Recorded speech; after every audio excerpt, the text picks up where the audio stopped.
welcome to the Syndicate. My name is Lakshman. And I'm Benjamin. And today, this is going to be our inaugural show. So, just a brief reminder to all of our listeners today. This podcast is being recorded remotely due to the current situation that I'm sure we are all facing right now. So again, to all of our listeners out there, we hope you stay safe. And thank you so much for tuning in. We promise you it's going to be a good show. We've got plenty of things to dive into. And before we jump into the content, I'd like to give a little bit of a rundown as to how we're going to how the general conduct of the show is going to be handled. So, first things first, we're going to run down the weekly segment in terms of the news. So in terms of the news for the week, what we're gonna do is that we're gonna run down various topics from in the world of tech, and then right after that, we're gonna jump into our discussion segment, whereby we're going to pick a different topic every week, and we're going to dive into a very deep, juicy discussion whereby we're both going to share our opinions, and that's going to be a fun one. So sit back, relax, grab your favorite drink, popcorn, whatever, and enjoy the show. So let's just jump into the news. We're going to save some really juicy bits for later, so we're going to get most of the news out of the way first. So, alright, I'm going to begin with the iOS 13.5 release. So as we all know, Apple released iOS 13.5 a couple of days ago. And for the most part, it's a pretty stable update, nothing too drastic. However, this update is focused primarily on the current pandemic/issue that we are facing right now.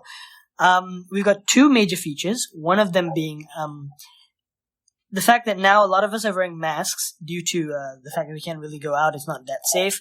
So there's been an issue for people who use iPhones with Face ID. And the moment that being said, when you swipe up your phone to unlock, it doesn't recognize your face. And it takes a couple of seconds before the passcode page is pulled up. So now with 13.5, when you swipe up, your Face ID instantly recognizes that you're wearing a mask, and it pulls up the passcode page a lot quicker than before. So I think it's a pretty convenient feature, Ben. What do you think? I do agree. It's quite convenient, especially for medical professionals out there. Being in the thick of it, and this feature, however small it is, it will make their lives a lot more easier. And of course, for the rest of the general public who are, of course, having iPhones, going out with your masks will no longer be that much of a hindrance anymore. And in addition to the Face ID feature, Apple has actually partnered with Google. And they haven't done that in a long time, quite a while. In a long time. Yeah, exactly. They haven't done it in such a long time, but they've partnered with Google to produce tracking-capable iPhones. Essentially, that's what it is. And so it's very interesting to see how this feature will be used and propagated throughout the following weeks. So hopefully governments or relevant health authorities are able to utilize this feature to the fullest and to help track and contain the COVID-19. Yeah, that's a very, very useful feature. And again, the rest of iOS 13.5 has to do with very minor updates here and there in terms of performance. And for those of you who use Instagram a lot, who like to share your favorite songs on Instagram stories, now when you choose to share on Apple Music, there's a share sheet option, and basically it creates a pretty cool interactive share sheet where you can share it on your Instagram stories, and it makes the whole experience look a lot more visually pleasing.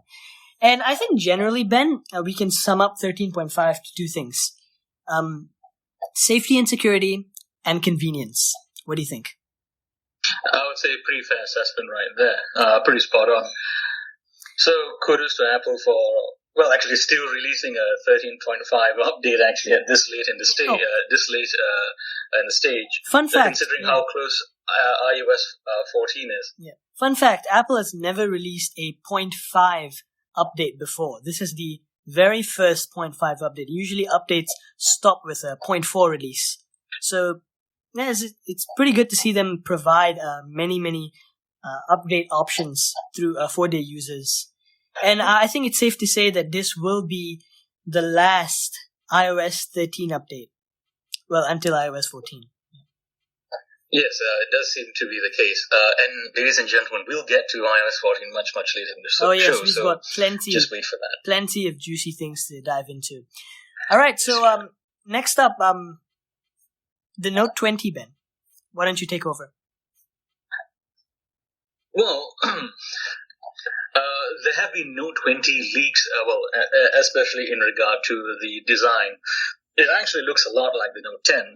If you've not seen the renders by Ben Gaskin, it is by Ben Gaskin, yes. Yes. Okay. So yes, if you've seen the renders by Ben Gaskin, you'd notice it looks almost exactly like a Note 10, except for the camera, which is following the trend in 2020. Unfortunately, yeah, we're getting that's those what I think. Really big camera bumps. Really huge squarish camera bumps. Mm-hmm. But that's the trend, and that's what we'll have to live with. Not much has been leaked.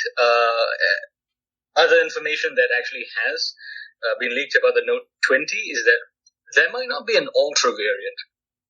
So you'll get a Note 20, a Note 20 Plus, but it does not seem like we'll actually get a Note 20 Ultra, which is very, very interesting. I think they're doing this to differentiate the line between the Galaxy S line and the Note lines. Yes, very much so.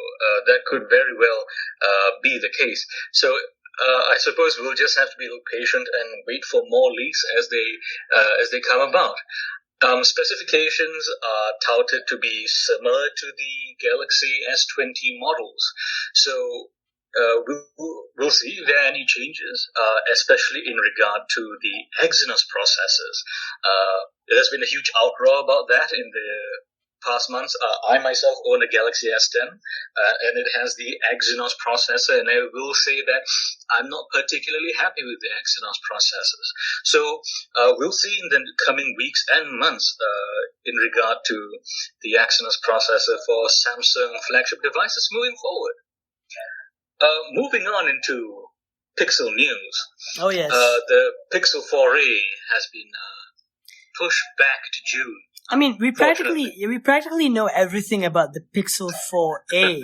Like, that phone's been leaked since like late last year. Like, I even have a photo of a schematic from December of last year. And for the most part, based on what we've heard, based on internal leaks and rumors, the reason why they're pushing back is because they want to observe the market a little bit longer before they release the device. But I think the Pixel 4a will actually do a lot better as compared to the high-end Pixel 4 and Pixel 4 XL. What do you think? Well, very likely so. I think people are not particularly pleased with the Pixel 4 and 4 XL. I myself find the phone to be a little lackluster, where the only shining feature is with the cameras. Is with stock Android, essentially. And yes, the cameras. Although I don't really use phone cameras myself.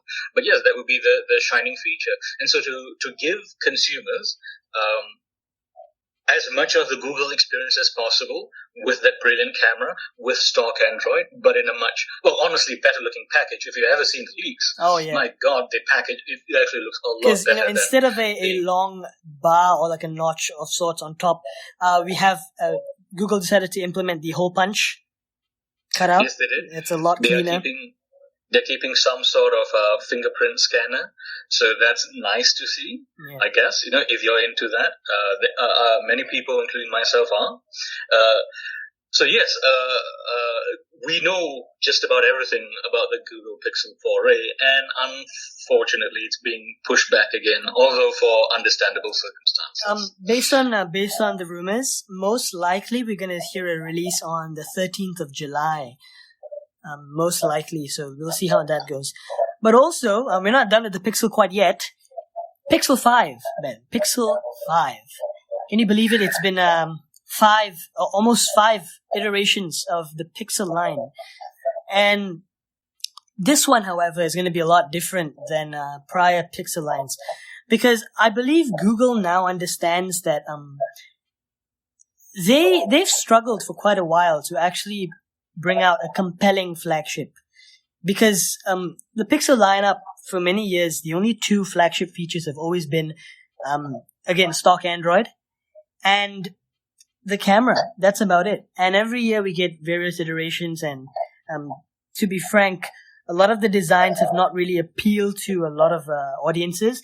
And also Google has not made the Pixel a mainstream phone whereby you can just go out and buy it. Like here in Malaysia, we still can't buy a Pixel. Like we cannot. Like that is quite unfortunate. If you were to see a Pixel over here in Malaysia, that's like looking at a unicorn. It's extremely rare. And with the Pixel 5, Google has been rumored to now implement a strategy whereby they want to do what OnePlus is doing, whereby they want to make a high-end, low-cost budget phone of sorts, whereby again it still has a premium design and premium features, but again we don't have to pay about $1,000 or 5,000 ringgit or 4,000 ringgit to get it. And I think that's a strategy to work for Google. And also one of the ways that they're trying to cut costs is by not implementing or utilizing the latest Snapdragon chips. So what do you think of this move, Ben? I suppose it does make sense on Google's part, where they find it really hard to compete in the ultra premium or premium market. So they decided to actually fight in the mid-range to premium mid-range market. It's hard to say how consumers will take this. Now, presumably, Google is going to keep their fantastic camera systems on board. However, with the Snapdragon chips, apparently they might be going with a 700 series Snapdragon chip, and that may rub customers the wrong way, even if they are selling the phone at a cheaper price. I believe what I heard. I can't really recall where I've heard it from, but the price was around $650 thereabouts, or even $700. Yeah, and that's been the standard premium mid-range price for quite a while. Like OnePlus has been utilizing that price point for a while. So I think in that case, the Pixel 5 will definitely sell a lot more units. But this begs the question, Ben. I'd like to speculate here a little bit. Do you think we'll get a Pixel 5a if this is what they're planning to do with the Pixel 5 lineup? Well, that's actually a really interesting question, isn't it? I suppose it depends, you see. Because the way that they're pricing the Pixel lineup now, I think it would probably cannibalize the Pixel 5 lineup a bit too much. So what I think may happen is that they'll either bump down the price of the Pixel 5a, or they just might forget about it entirely. Or they very well might release an entire series of lineups, starting from, say, a more value-oriented phone, a mid-range phone, and a premium mid-range phone, although that is entirely speculative. Yeah, speculative. There aren't even any rumors to really substantiate that. But from a business perspective, I think that would be the best approach for Google to take, considering that they no longer have a huge margin between their flagship lineup and their value-oriented lineup. Yeah. So again, we'll just see where Pixel go, what Google does with the Pixel lineup. But I feel like this year is going to be quite an interesting year for the Pixel, at least in a very long time. All right. So next up on the news cycle, Apple. Oh wow! Oh boy, we've got plenty of Apple rumors, don't we, Ben? Like so many. Some favorable, some are quite interesting. Others, others are quite controversial. Shall we put it? Yeah. So one really controversial item is that, according to Ming-Chi Kuo. Oh yeah, he's a credible leaker, Ben. Yes, business analyst. Mainly in regard to Apple products. He says that the latest iPhones may not come with this bog standard earpods, with the lightning connector in the box. And I say this is, and I do mean that this is controversial, because Lax and I had a really, really heated argument just a few days back regarding this. Oh, yes.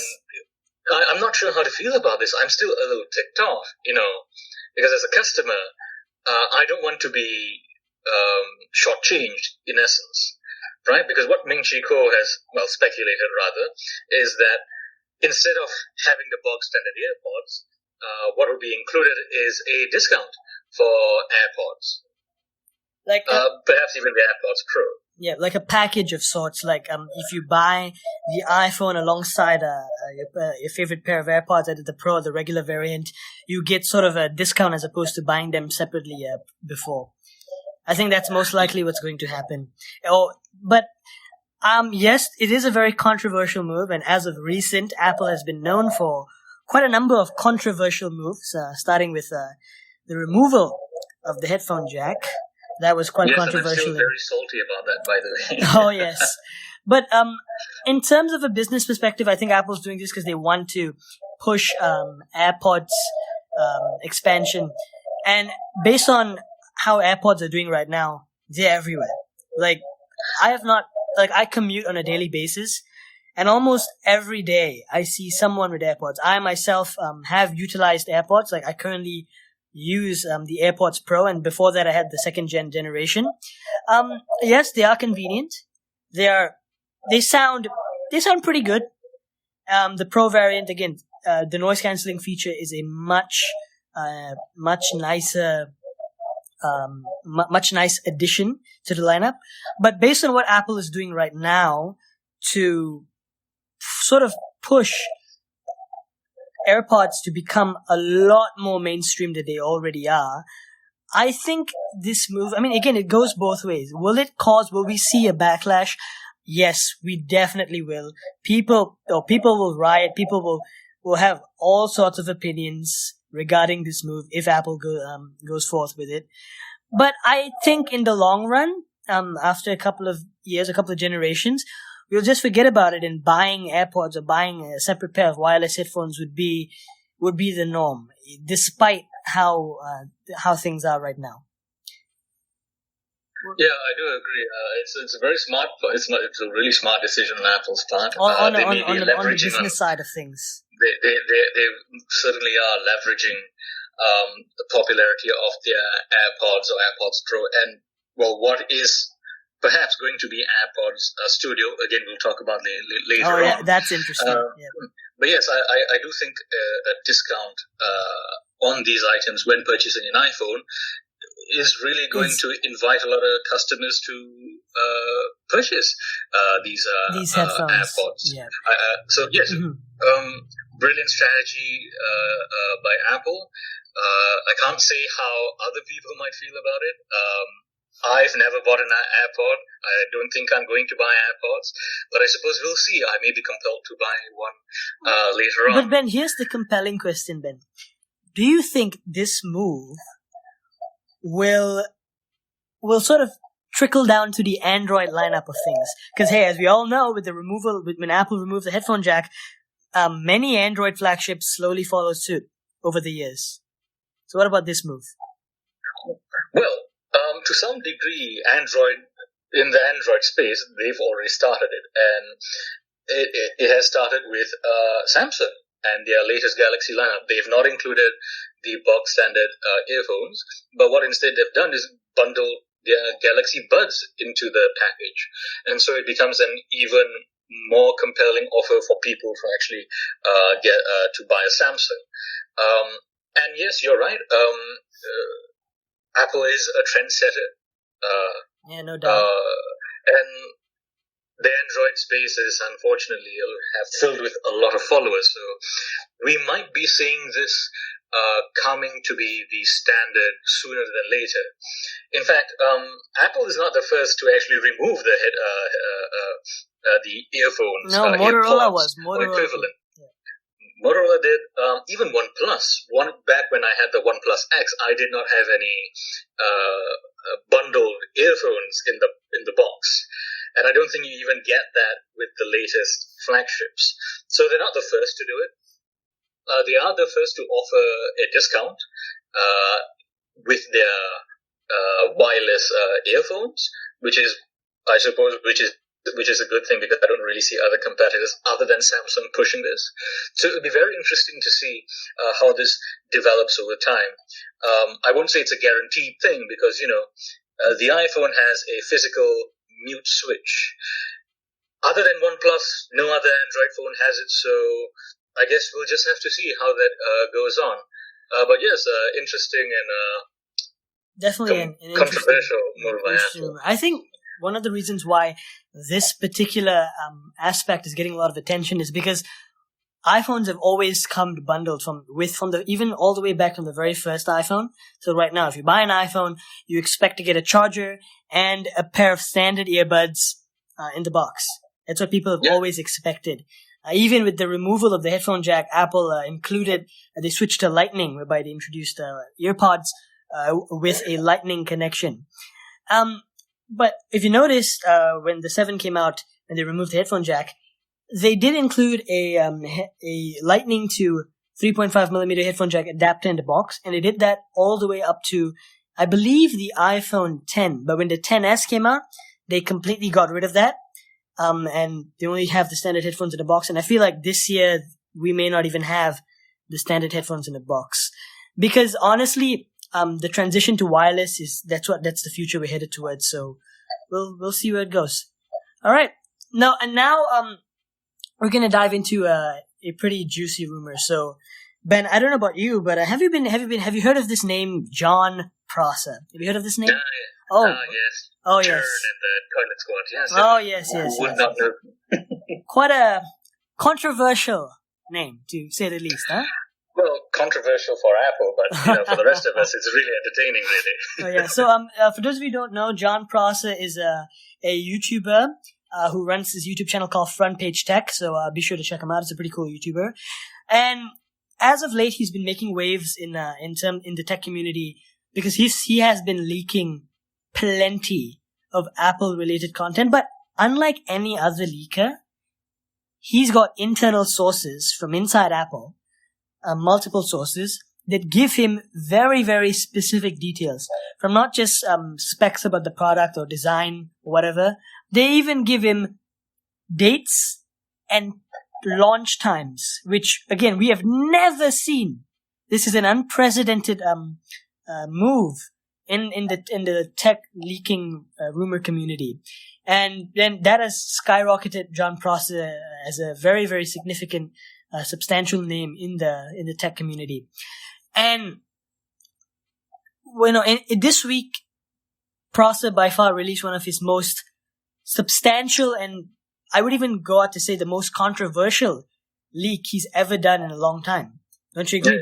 It's quite a big bombshell, because if you all know, Apple is by far one of the most secretive companies out there. In fact, Tim Cook, the CEO of Apple, went on an interview and said, we at Apple have more security than the CIA. And to see a company with that level of security have, content like this that we're going to get into soon, leak, that right there is truly unprecedented. So, this week, John Prosser decided to talk about Apple's AR initiatives. So AR is augmented reality. And Apple has been talking about AR for quite a while. Am I right, Ben? Quite a while.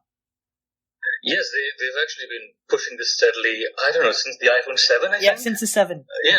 Since the 7. So, so the 7 started with, I wouldn't call rudimentary by today's standards, but back then, for what you could do on a phone and AR, it was actually pretty groundbreaking. And it culminated to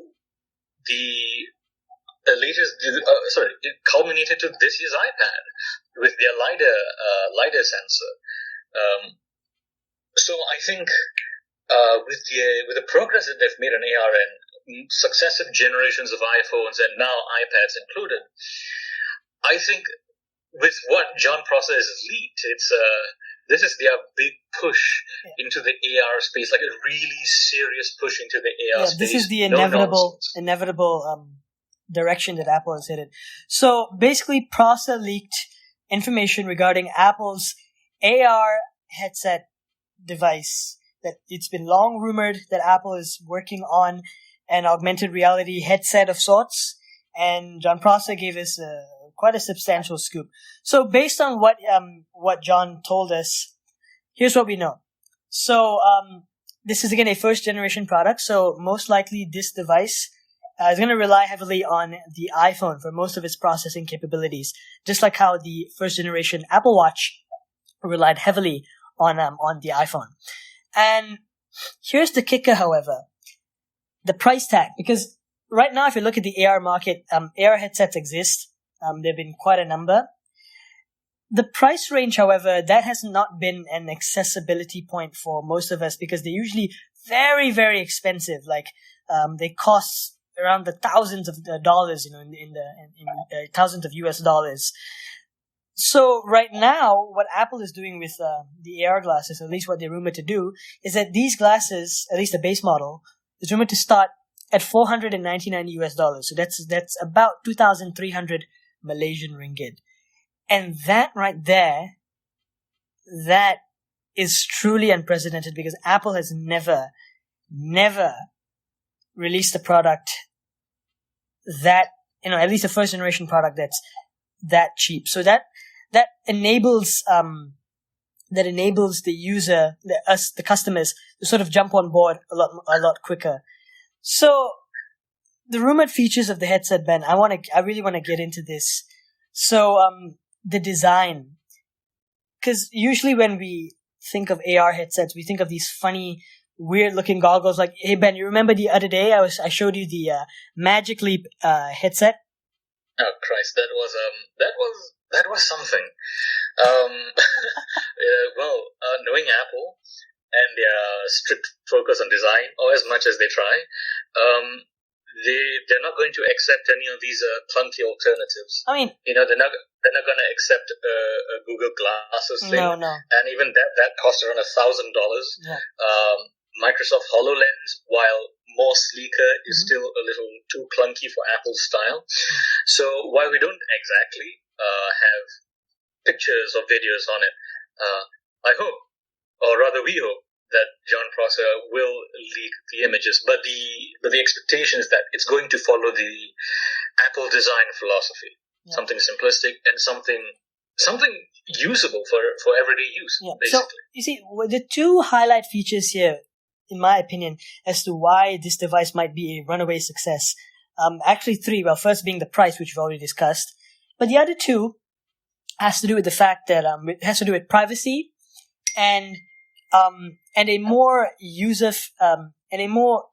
and a design language that's more acceptable to the general public. So what I mean is that if you look at Apple Watch, so Apple Watch was not the first smartwatch. There were smartwatches prior to the Apple Watch, but what made Apple Watch truly a unique device was customization. There were millions of combinations because they came in a variety of case materials and a plethora of bands. So many bands, from your various sport bands to really beautiful stainless steel band options. And when it first came out, there was even a solid gold version, but we all know how that ended up. But generally, the rumored Apple headset, which is rumored to be called Apple Glass. Now, I believe Apple is, they're not going to make a device that's going to look really, really weird, really, really out there. No, it's not. Because again, this is a device that's very personal. You wear it on your face. And then in order to gain mass adoption, you don't want to make something weird. You don't want a device to just appeal to the tech geeks. No. You want it to be mainstream. You want it to be worn by, a young adult all the way up to like an old person. You see, you want it to appeal to a variation of ages. So that's why I believe Apple Glass is primarily going to look like, the standard eyewear that we have today. It's not going to be a very large departure from that. It's going to be very stylish, yes, definitely, but it's not going to be something out of this world. And another feature to do with security. Apple Glass will only come, at least the first generation, is only rumored to come with a LiDAR sensor and no cameras on board whatsoever. Because, Ben, I don't know if you know, Google Glass, what led to its decline was the fact that it had a camera on it. Remember, it was even banned in some places? Oh yeah, many bars banned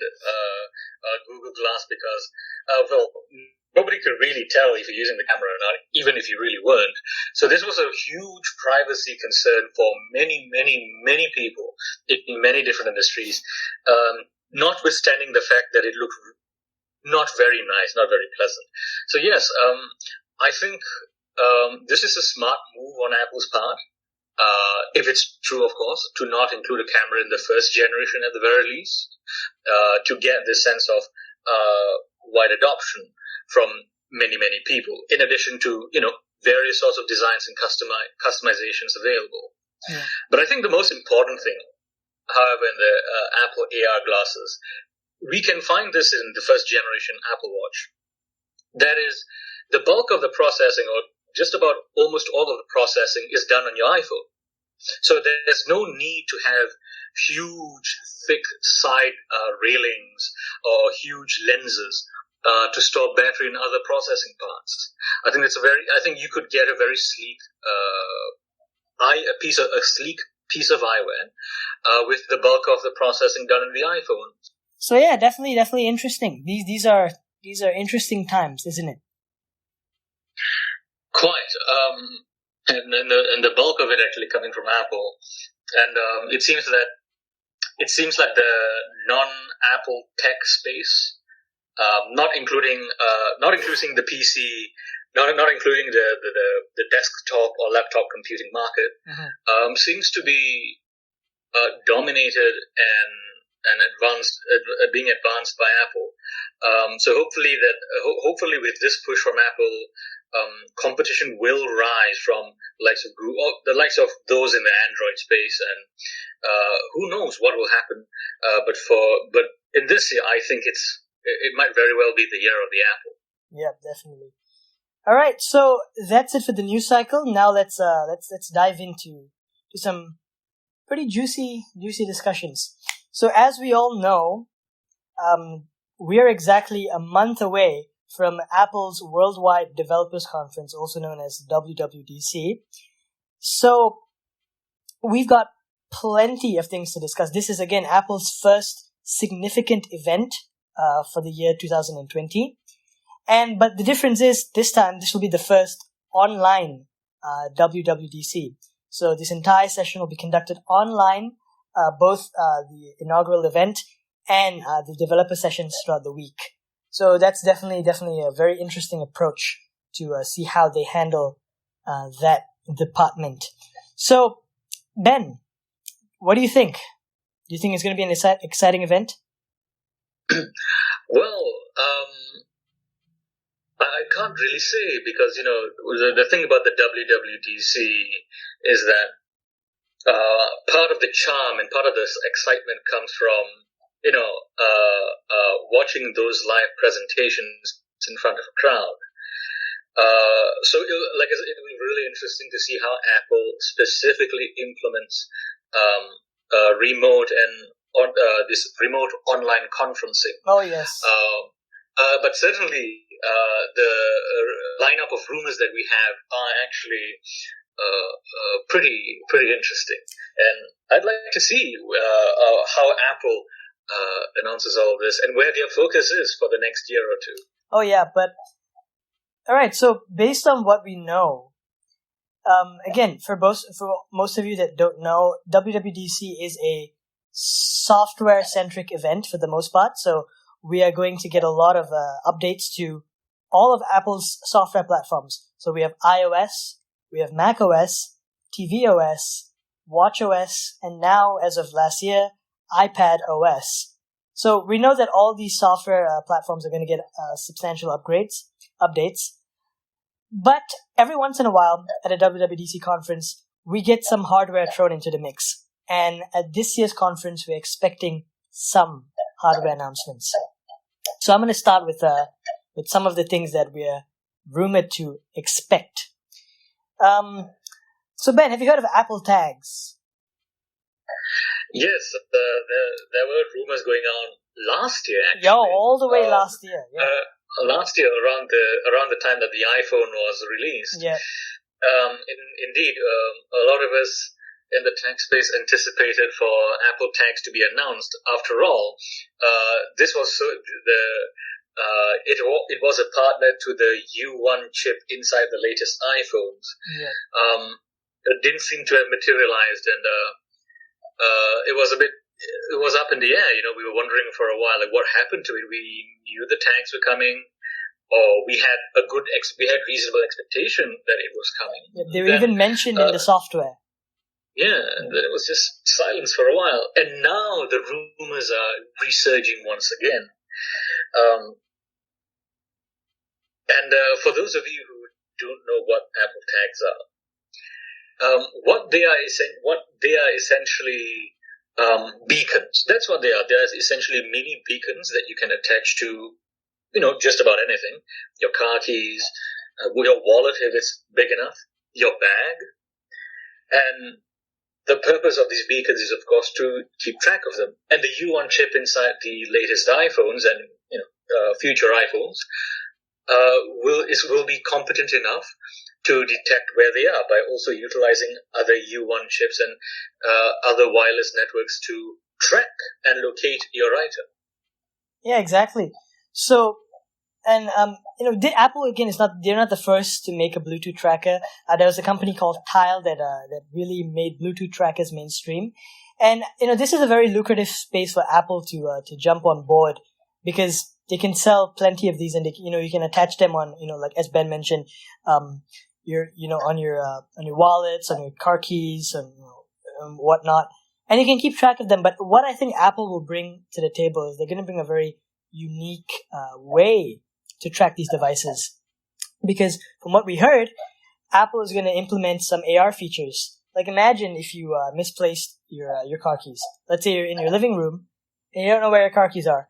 So now if you attached a Apple tag onto your car keys, you can just take your phone, open the Find My app on iOS, and and you can click on the tracker that is attached to the car keys, and then it'll pull up like an augmented reality interface, whereby it would show a red balloon that indicates the exact location of your car keys. So you can just walk right up, fiddle around, and you can find them.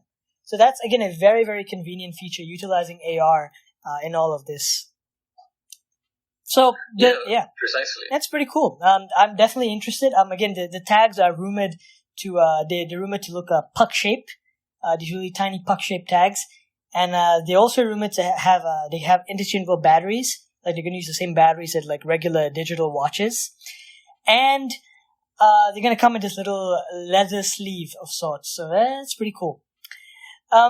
Another such rumor that we've heard for WWDC is to do with the headphone space.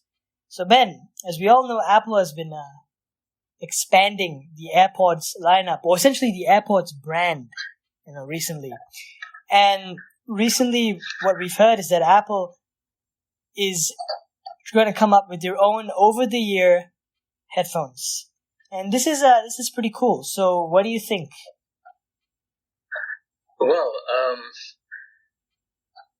Well, we've seen what they've done with the AirPods Pro, which it is quite a substantial improvement over the AirPods, and you can see where Apple tried to justify the price increase, and it's a pretty good hit.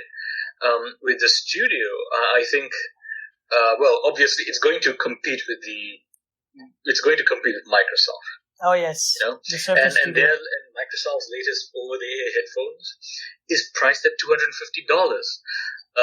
But the AirPods Studio are not. The AirPods Studio are rumored to be priced at around $350.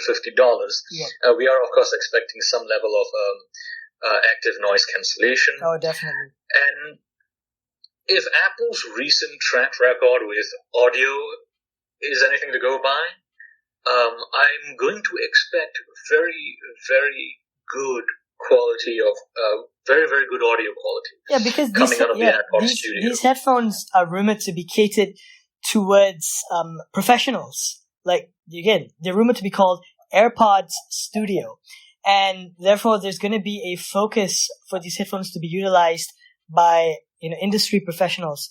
So again, sound quality is going to be a tremendous feature. But also what we've heard is that these headphones are going to have like interchangeable cups of sorts, whereby you can sort of change the design and look of the headphones, and they're going to be attached via magnets. So again, that's a very, very unique approach that we've not seen elsewhere.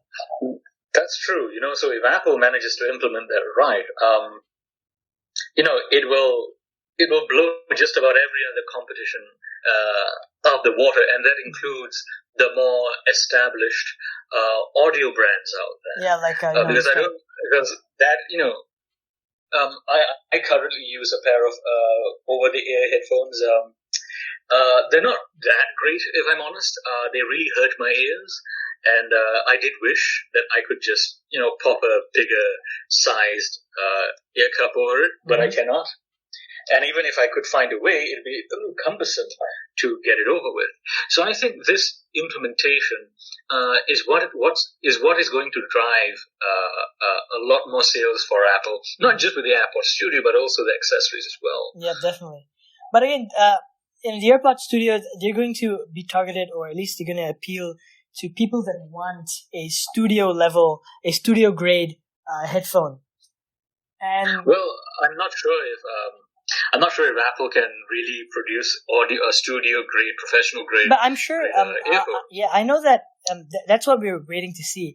But before Apple enters a pro market, usually what they do is that they always consult industry pros. Like, for example, with the Mac lineup, they've worked with many producers, the different artists, regarding their workflow before they introduce their product, and they let these industry professionals play with the products before they announce them, so that they can implement some feedback here and there. So I think the same will be done with AirPods Studio, whereby I'm pretty sure they're gonna let some industry professionals out there utilize these headphones, and we'll see where it goes. But it's definitely a very, very interesting market, to say the least, and it diversifies the AirPods lineup and the AirPods brand even further. Yes, I suspect that will indeed be the case.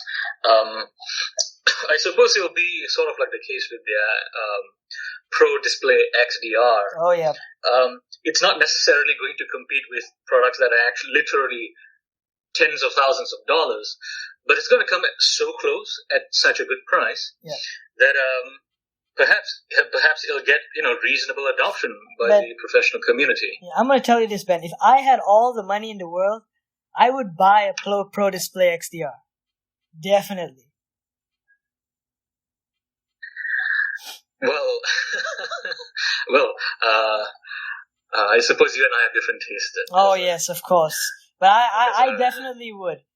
It's a beautiful display. So yes, lovely cheese grater. Now, moving on. I think one of the biggest news, and it's been a rumor that's been going on for quite a while actually, is Mac OS's transition to using ARM chips as their base processors. And it's quite interesting because all this while Mac OS has been using, after using PowerPC, they've been using Intel chips which run on an x86 architecture. And it'll be very interesting to see how Apple transitions of Mac OS from resting on an x86 architecture to an ARM-based one. Now, they've done this before, again, when they were using Power CPUs. Power CPUs did not use the same architecture as Intel did. And so the team at Apple, with the Mac OS team, did, quite frankly, a really good job making this transition, because you don't really see any major problems dealing with processing other than the actual processor itself. But in terms of the software and hardware integration, there doesn't actually seem to be a problem. And considering that Apple's their ARM chips have been getting more and more powerful. Oh yes. Competing and rivaling with Intel's chips in some benchmarks. Granted, the benchmarks aren't the same; they're different tests. But still, to see those sorts of results And for Apple to actually start to make this transition, or planning to make this transition, I think it's really, really fascinating. Well, Lakshman, you've been an Apple user essentially your whole life. Yeah, I'm pretty not. much. But so what do you take of this? So, again, Apple has been utilizing Intel for well over a decade now. And one of the reasons, or at least one of the biggest influences for this push, has been that generally Intel's roadmap has been very slow over the past couple of years. And Apple doesn't want to wait for Intel to release a new processor, wait for them to catch up with the hardware. And over the years, since 2008, Apple acquired ARM. And this person by the name of Johnny Sarugi has been leading Apple's initiatives in the ARM-based processors. And over the years since Apple introduced their first ARM processor way back in 2010 with the Apple A4 chip on iPad, the first iPad. We've seen dramatic improvements in terms of ARM-based processors because, number one, they're extremely fluid, they're extremely fast. Their benchmarks rival in recent times, that of recent PCs, or in some cases outperform Intel processors here and there. But the key difference is that they're very, very optimized and very, very efficient with the hardware. So with that sort of optimization and that sort of efficiency, it would drive a much higher grade, a much higher level of performance within the Apple device space. And also, it might even result in Macs being priced a little bit lower than they are today, because again, the chips are being made in-house as opposed to being sourced elsewhere from Intel. So this move is again a very substantial move, and Apple has been rumored to have to announce the transition at WWDC, and we're going to expect Macs to come out, new Macs to be announced with ARM processors as soon as next year. So either late this year if you're lucky, but most likely next year. Because if you go back to the Intel announcement, Apple announced the Intel transition, I believe in January of 2006, and by October of 2006, we already got the very first Macs that have Intel chips in them, being the first MacBook Pro. So Apple already has an extensive roadmap. I'm sure they do. And with this push, we're going to see a very, truly substantial gains in the Mac lineup space. And I'm all for it, Ben. I'm all for it. What about you? Well, I suppose in the entry-level laptop market, certainly, I would say that their chips are more than competent right now to perform in its space. I think perhaps that maybe for the professional space, they might still utilize Intel for a while. Mm-hmm. Although I'm hoping that Apple will eventually transition to AMD if they don't have any special agreements or partnerships with Intel, because right now AMD is really killing it in their latest Ryzen 4000 series laptops and desktop GPUs. Of course, we're not going to discuss much about ARM today, AMD, but do check them out. They're actually making a rise. But I don't even then. I don't think Apple may necessarily switch to AMD, even though they're using the same architecture, and it's for the reasons you've laid out earlier. Apple doesn't want to wait. They don't want to get stuck or bogged down with their suppliers. And so if they could produce the necessary chips for their users, that's what they're going to do.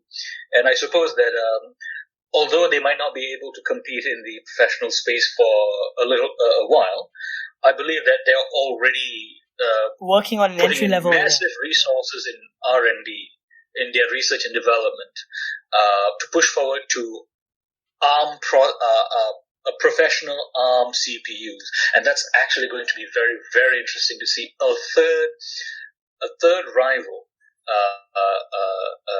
a third player rather, in this space. Oh yes. But for now, I have reservations if they'll actually lower the prices of their entry level MacBooks. However, I would love to see that happen, and if they do, I might very well get my own. I may get my first MacBook. Oh yes.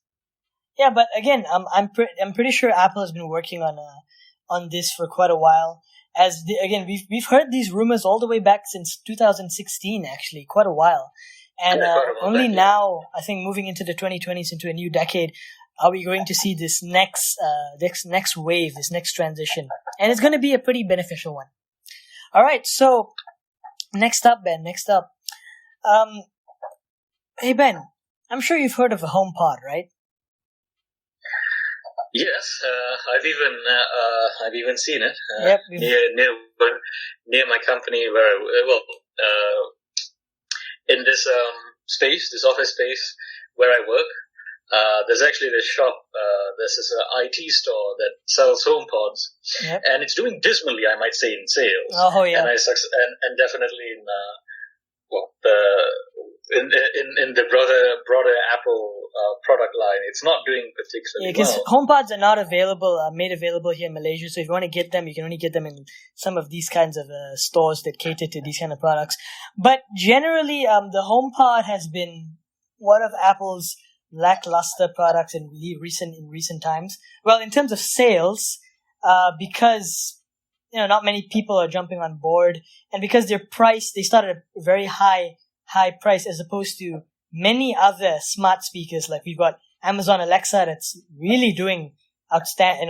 They're doing outstanding, and also we've got competitors from like Google, with the Google Home Max, Google Home Mini. So we've got all these devices in the smart speaker space, and Apple decided to dabble in the smart speaker space with the HomePod. But again, Siri has not been, at least in comparison to its competitors, Siri needs a lot of improvement compared to like Amazon's Alexa and the Google Assistant. But yes, I do think. Oh yes, I'm so sorry. No, it's okay. Please carry on. Yeah, so I think generally for HomePod, Apple knew this coming in. They knew that Siri was nowhere near any of their competitors. That's why, if you notice, Apple pushed HomePod as more of an audio device as opposed to a smart speaker of sorts. And that hasn't quite appealed to lots of people because, again, it's priced at a very high price. But the HomePod has been around since 2018, I believe, yeah. And right now, what's rumored is that finally Apple's going to release a HomePod Mini of sorts, a smaller variant of the existing HomePod that's going to be priced, substantially lower than the current pricing of HomePods. And we see many indications towards it because recently on Apple.com, HomePods are sold out. Like, they're completely sold out. There's no later shipping date, nothing. Like, you cannot buy a HomePod on Apple.com. So that's an indicator that they are, they're not going to make new ones, that they're going to transition to a new line of HomePods, hopefully one that's a lot cheaper and a lot more accessible to most people. Because yes, I hope that is the case. Because, as you've mentioned, the HomePod doesn't work too well because it doesn't work too well as a smart device because Siri is very much handicapped in the assistant space. But it's a good speaker, though. It's a damn good speaker. Yes, as good as a speaker as it is, there are other brands out there much more established that produce much better sounding speakers for the same price, or in some cases like Audio-Technica, at a cheaper price. Oh, yes. So Apple's stuck in this really weird in-between space with a hefty price tag which can't really be justified that easily. So with the HomePod Mini, I think they can do a much better job. So you'll get some level of Siri functionality which will be helpful, although not as competent as Google Assistant or Alexa, but produce a good audio quality that hopefully will surpass their competition. Because I think that's what Apple really needs to do to push forward with this HomePod Mini to be in the living rooms of millions of people around the world. Yeah, exactly. So that's interesting, and that's rumored for WWDC as well. So we'll see what happens, because the first HomePod was also announced back in WWDC 2017. So we'll see where that goes. All right. So next up on the lineup, let's get into some software, Ben, because after all, this is a software event. So iOS 14. Oh boy, that's a doozy, huh? Well, that's true. We are very excited. So many conflicting rumors. A lot of there are many rumors flying around, and perhaps the most exciting of which is that the home screen of the iPhone may actually see a change since iOS 7. That is an amazing shift. That is an amazing change, because the iOS home screen, it doesn't tend to change. Yeah, it's been the same grid of icons for as long as we can remember. Yeah, and so the rumors point to potentially home screen widgets being a thing on iOS, and apparently it'll have a similar sort of feel to the tiles on Windows 10 Mobile. If you've ever used Windows 10 Mobile, you'd notice that those tiles automatically update. They show you widgets and notifications on the screen. Although the widgets here, the widgets rumored, may not necessarily give the same sort of features, but certainly there is a more comprehensive element to the app, to the widgets, than we previously had. Yeah, definitely. And that's a very interesting feature, because again, iOS they don't really change in terms of their layout, and with the addition of widgets, I think it's going to really, really propel iOS 14 to be a very compelling upgrade. But also, recently, this was a rumor that was just announced, that we just heard last week. So Apple is going to be, as we've known for quite a while, that Apple's going to incorporate their own AR app. They're going to come up with a brand new AR app application for iOS 14, and it's rumored to be called named Gobi, Gobi. And within the application, based on the leaks that we've gotten recently, we've noticed that Apple's going to see a tremendous push with custom QR codes, whereby they're going to come up with custom QR codes that you can scan through the application. And for example, from what we've seen, they've partnered with the likes of Starbucks, so they can go into Starbucks, scan a custom QR code, and get like a custom discount or whatnot.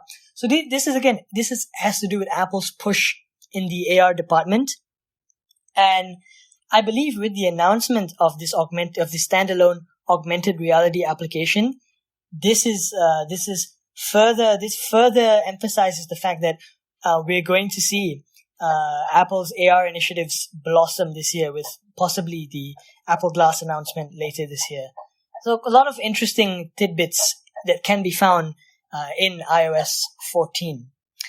And again, as usual, iOS 14, I believe we're going to see a lot of features for iOS 14. So we only know a little bit, because again, it's software, and software is mostly locked down under Apple. But I do believe this is going to be a pretty big update, and we'll see where it goes. So moving on to the next piece of software, iPadOS. So as we all know, last year Apple split iOS to now be called iOS and iPadOS, because Apple wants to differentiate the iPad lineup from the mainstream iOS lineup, because iPad in general, in terms of its software, is getting a lot of exclusive features, like split screen multitasking and plenty other features. So I believe this year there's going to be a massive, massive push into iPadOS being its own standalone platform. What do you think, Ben? Yes, that does seem to be the case. We've seen Apple, they've essentially added on more functionality to the iPad, so as to enable it to be a more productivity-focused machine. I can't say that it'll eventually be its own standalone software because, the core of iOS and iPadOS, they're the same. Yeah. However, it does seem to be the case that Apple will make larger and larger pushes for iPadOS to be something, some sort of a new computing machine.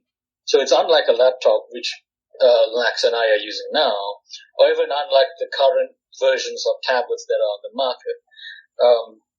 It's hard to say where it'll go, per se, but certainly it might not be a standalone operating system, but it will be effectively a standalone operating system because of all the new and unique things that you can do with the tablet.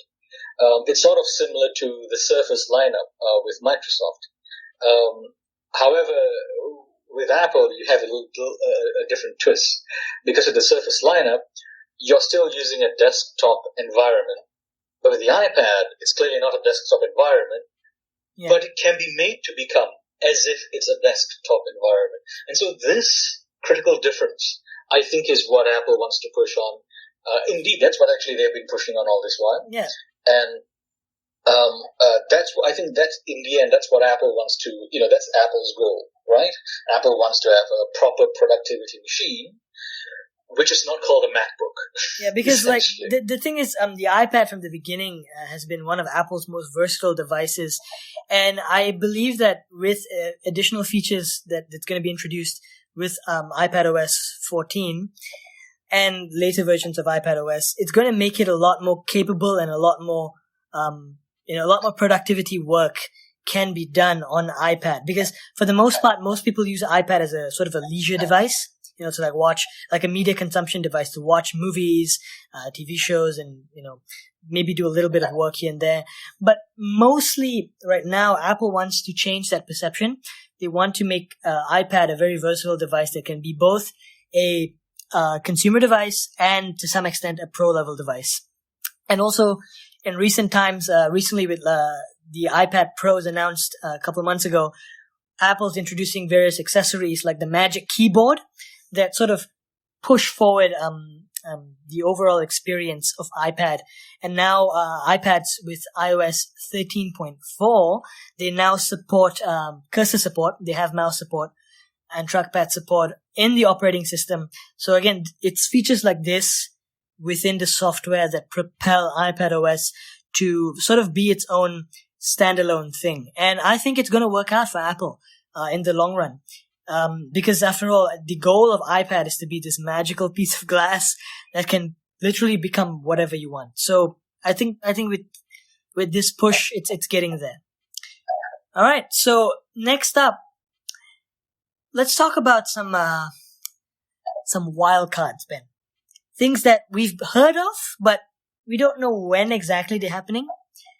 So Ben, the iMac. All right, Apple's all-in-one desktop. Oh boy, that has not seen a design change since 2012. Wow. Yeah, it is quite a dated design.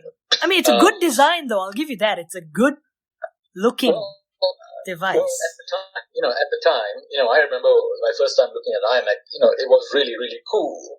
But, right now, if you've seen the sort of screens that LG and Samsung and other, monitor manufacturers, if you've seen what they've made, you'll see that in terms of monitor design, that's extremely outdated. It's way overdue for a refresh. And then you also have to consider the Microsoft Studio. Oh, yes. It's Microsoft's version of an all-in-one PC.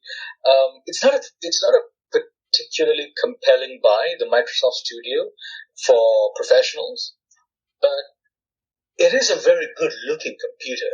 It is really, really good-looking.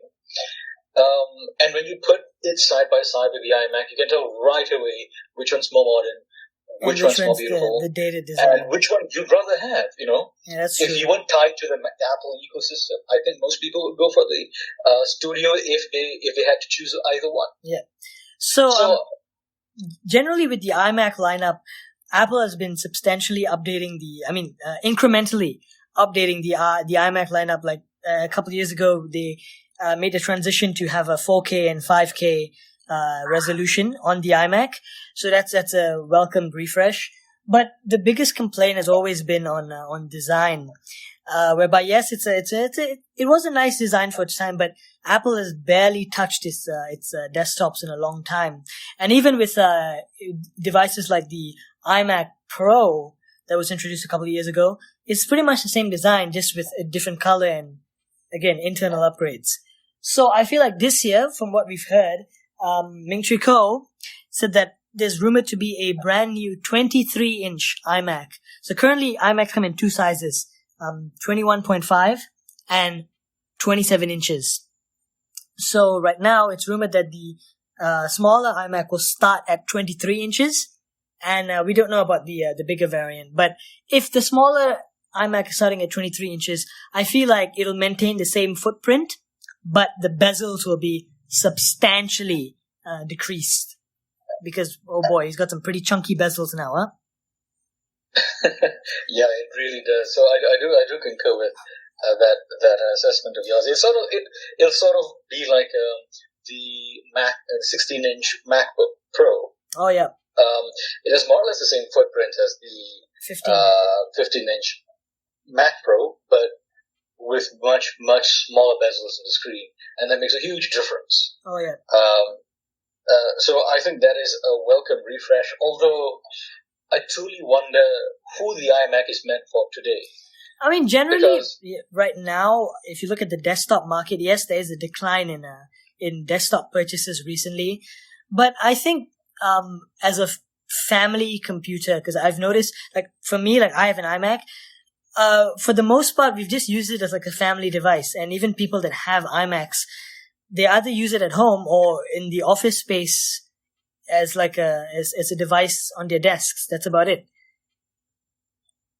Well, yes, perhaps. I suppose that is a use case. But then again, I wouldn't really know.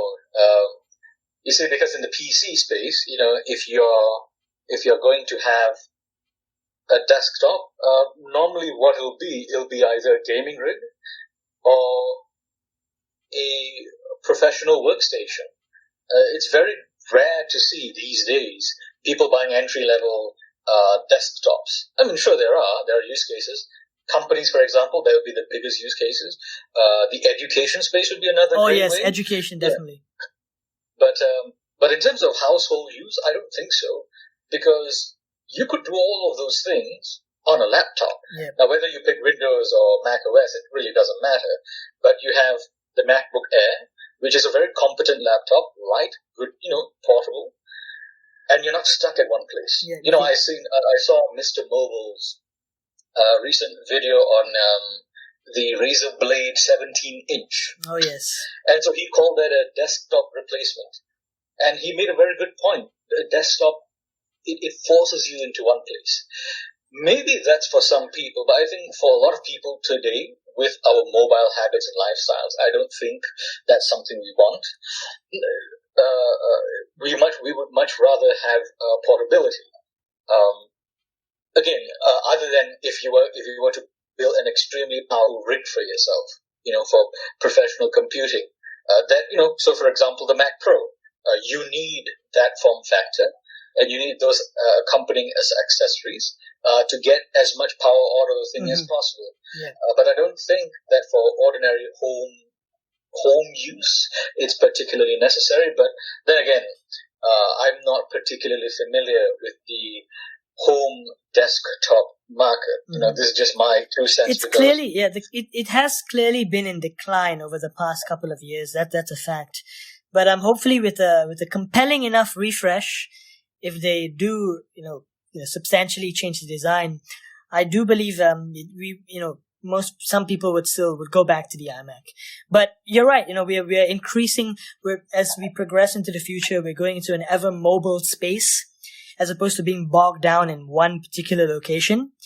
And I feel like with that being said, it leaves devices like the iMac to, you have to either provide something unique or, they're going to be left in the dust, But we'll see. We'll see where it goes. We'll see. Hopefully they announce this iMac at WWDC, but I'm not counting on it. But we'll see. Also, another device that's expected, Apple TV. So, Apple has been dabbling in the Apple TV set-top box space for quite a while. Like, I myself own a 4th generation Apple TV. And for the most part, it's an interesting device. But Apple TVs have not seen a substantial upgrade in a very long time. The last one was probably 2015 when they redesigned it and gave it a new remote. But right now, with the current Apple TV lineup, it's rumored that the next generation version will just have an A12X processor. So currently right now, there's an A10X processor in Apple TV. So right now we're going to jump to the A12. So I think this is to do with Apple's push with Apple Arcade, and how you can play Apple Arcade games on Apple TV. So you're going to see a lot more graphic intense games. So I think that's why they're bumping up the processors on the next rumored iteration. But in terms of design, it's not going to change. But another aspect of Apple TV that people have been complaining for quite a while is the remote. Ben, have you seen an Apple TV remote? Well, I have. Well, not in person, but you've shown it to me. And it looks all right, I suppose. It looks fancy and clean and shiny. The problem with the Apple TV remote is that it's more of a form over functionality. At least the current iteration. Because it's super thin. The entire top surface is glass. And if you Google right now, shattered Apple TV remotes, you're going to see plenty of people that have robbed their Apple TV remotes and they just shattered like glass. Like, that's pretty annoying. So, that with this year's remote, Apple is rumored to redesign the remote to some capacity. So let's hope it solves those prior issues that we've had with Apple TV. But generally, those are the wild cards. Who knows? We might see it be announced at WWDC. We might not. But those are some of the things we expect. So generally, out of all the things we've discussed, what are you most looking forward to, Ben, for WWDC? Well, iOS 14, because, well, you see, now, of course, if you've known me for a little while, you'd understand that I've been a lifelong Android user. Oh, yes. And that I've only recently bought an iPhone. I mean, I'm still using an Android. I have a Galaxy S10, which is my main device, but I also do carry an iPhone 11 Pro. Now, I don't have the same complaints that iOS users do.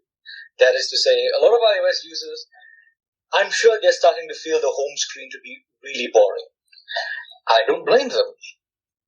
I've seen the same home screen for years, and I don't necessarily feel it, however, because it's the first time I'm using an iOS device, so it's somewhat new to me.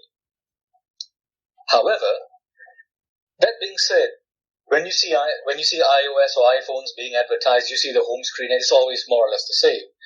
So while the boredom doesn't set in for me now, it might very well set in the future. So I'm very excited to see what visual changes will come to iOS 14. Now, I know this is a long shot, but I really hope for neo-skeuomorphism. Not skeuomorphism. So, if you're a user of iOS, well, the first iPhone OS... Yeah, the first 6 generations of iOS. All the way to iOS 6. If you used any of those iPhones in that software, it's the classic, it's the old iOS design that's called skeuomorphism. Now, I don't like skeuomorphism. I personally find it visually unappealing. But neo-skeuomorphism, and we can't show it you. I can't show it to you in this platform. So I would advise you to Google it for yourself. But neo-skeuomorphism really is a very beautiful thing, and I think it works so much better, and it's a very lovely refresh over the flat design that we've been seeing not just in iOS but in Android as well. It's getting a little stale at this point. Honestly, it's been a couple of years. It's been almost a decade of that, so it's quite boring by now. It's a long shot. It's probably not going to happen, but I hope there is some push towards it. Yeah, definitely. But beyond that, I'm really looking forward to see how Apple further improves this, the iOS experience. I hope widgets will be an addable portion to the home screen, because you could have done that with you could do that with Android for a very long time. Mm-hmm. And I'm hoping to emulate my Android screen on my iPhone as well. So that is the thing I'm looking most forward to. While I would like to purchase the iPod Studio, I think $350 is a little too high for me. Oh yeah. I actually think I would have gone for the Microsoft Studio headphones, actually, because it's $250 and it's also pretty good. So sorry, Apple, you haven't made a compelling enough feature for me yet. We'll find out. Oh yes, we'll find out in the end. So, ladies and gentlemen, that does conclude our podcast. Yep. For our inaugural podcast. So if you stayed with us for this long, thank you very much. Oh, thank you very much. Please give us feedback. We would love to know what we can do to improve ourselves. And all right, so that's pretty much it. Take care, everybody. Thank you so much for tuning in. And we look forward to hearing from you guys again. So based on everything that we've discussed, let us know. Give us your feedback. Give us your thoughts and opinions. Follow the various platforms. And we'll find out in about a month if everything that we've discussed. We'll see what's true and what's not. So stay tuned. Be safe out there. These are challenging times. And we hope to hear from you guys very, very soon. So we have been Silicon Syndicate. Thank you.